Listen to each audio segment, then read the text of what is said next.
আমার কাছে স্পাইডারের শয়তানি পুতুল আছে, এবার সবসময় আমি এখানে ঘেঁটে দিব। স্পাইডারম্যান, তোমার জীবন অনেক ঝুঁকিতে আছে। আরে কিন্তু কেন? কে আমার সাথে এমন করছে? শয়তান সুপারগার্ল তোমার মতো দেখতে একটা শয়তান পুতুল বানিয়েছে। এখনই তুমি তোমার টিম নিয়ে কবরস্থানে যাও। আরে এটা আমি কি দেখছি? এটা তো আমার শিল্ড থেকেও শক্তিশালী জাদুর শিল্ড।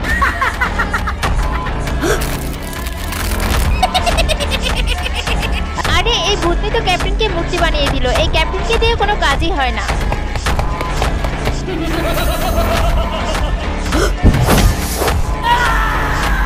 বন্ধুরা, যদি তুমি মা বাবাকে ভালোবেসে থাকো তাহলে ভিডিওতে লাইক করে চ্যানেলটি সাবস্ক্রাইব করে দাও, এবং তুমি সবচেয়ে বেশি কাকে ভালোবাসো তা কমেন্টে জানিয়ে দিও। আরে আমি এখন কি করব? কোথাও আজকে আমি মরে যাব না তো? দারুণ বুদ্ধি পেয়েছি।